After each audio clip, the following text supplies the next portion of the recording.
tadi malam sempat merasakan sakit kepala yang luar biasa. Sakit kepala hebat seumur hidup belum pernah saya rasakan, menyerang tengah malam di ketinggian menjelang 4.000 meter di atas permukaan laut. Sakit sekali. Saya menggigil kedinginan, badan meringkuk, lutut ketemu dagu. Merasa sedang di ujung maut, bibir bergetar membaca syahadat. Cobaan ini sungguh berat. Di hari pertama aku udah mulai merasakan kakiku sakit. Sejak tiba di Kathmandu, kaki sakit seperti terkilir di pergelangan. Awalnya saya biarkan. Mungkin efek lelah usai terbang 6,5 jam dari Jakarta dan Kuala Lumpur. Sebelum berangkat, saya sangat sehat. Semua aman termasuk kaki. Namun kondisinya makin lama makin parah. Nyeri apalagi jika habis jalan.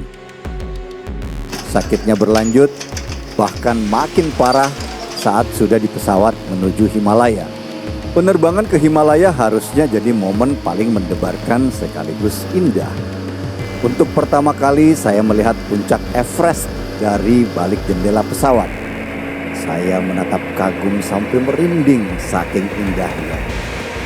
Tapi keindahan itu tertutup rasa cemas karena sakit di kaki. Mulai berjalan dari Lukla, naik turun punggungan gunung, saya terus berusaha menahan nyeri. Berkali-kali harus berhenti untuk mengolesi kaki dengan krim gel. Hasilnya tetap saja sakit. Saya tertinggal jauh di belakang, berjalan sendiri hingga nyaris salah jalur. Saya mulai ragu, mental goyah. Mampukah saya lanjut hingga Everest Base Camp?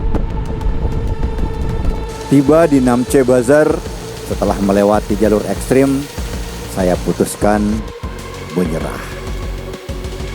Sakit di kaki seperti ditusuk ribuan jarum setiap kali melangkah.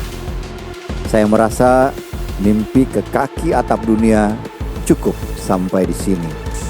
Aku lagi di Namche. Saya akan tinggal di Namche, menunggu rekan tim lainnya, Gebi, Ngima, dan Dorji Sherpa kembali.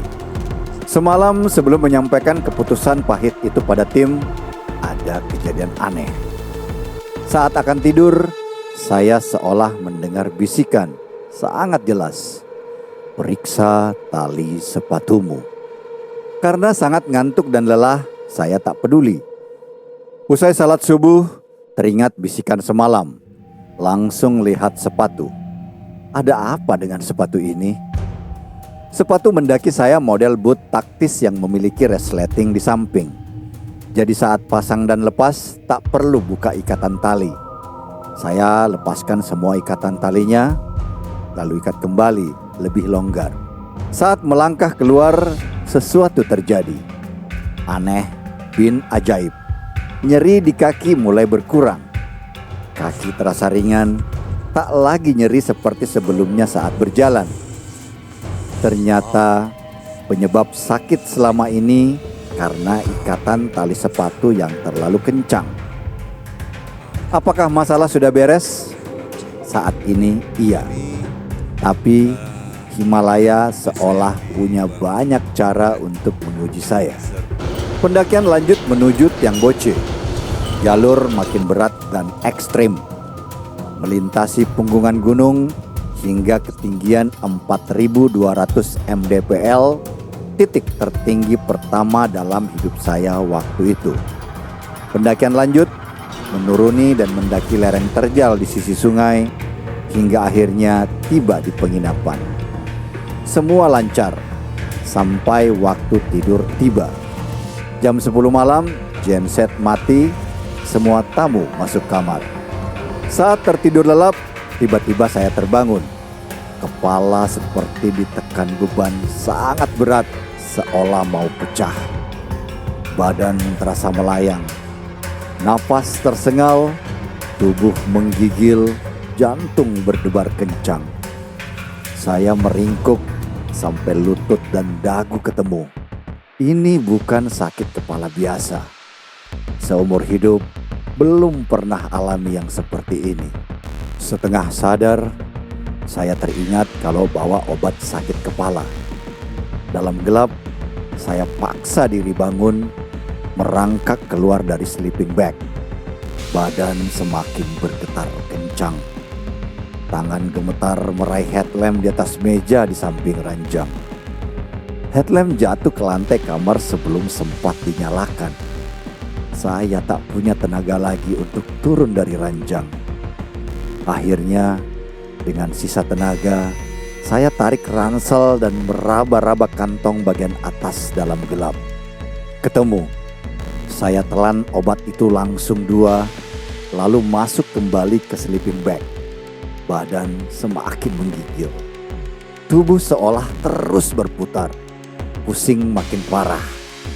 Saya merasa sudah di ujung nyawa. Bibir bergetar mengucap kalimat syahadat. Terbayang wajah mama dan keluarga di Indonesia. Hati seolah berpamitan ke mereka, sementara bibir terus berzikir, berdoa. Saya pasrah. Hingga akhirnya tak ingat apa-apa lagi. Gelap. Suara alarm HP membangunkan. Waktunya salat subuh. Anehnya, saat buka mata, saya tak merasakan apa-apa. Tak ada sakit kepala, tak ada pusing, tak ada sesak. Saya merasa biasa saja, tapi bisa ingat kalau semalam diserang sakit kepala hebat. Udah pagi Bocah sekarang. Tadi malam suhu mencapai di bawah 0. Walaupun tadi malam sempat merasakan sakit kepala yang luar biasa setengah 1 dan AMS gitu, tapi aku tidak punya. Saya telah diserang AMS atau Acute Mountain Sickness, penyakit paling mematikan di gunung. Terjadi karena tubuh dipaksa beradaptasi di ketinggian ekstrim dengan kadar oksigen yang sangat tipis. Saat sarapan, saya cerita kejadian semalam pada Gaby.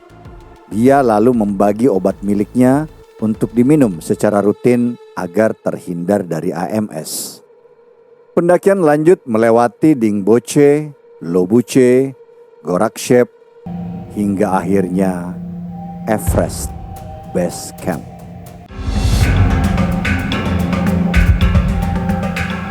Di kaki Everest, sang atap dunia, saya sujud syukur. Bukan hanya karena sukses tiba di sana, tapi karena berhasil lolos dari maut. Oi, sekarang lagi di Everest Base Camp. Lihat, kita lagi sibuk ganti baju. Kita lagi bersiap-siap untuk sesi pemotretan.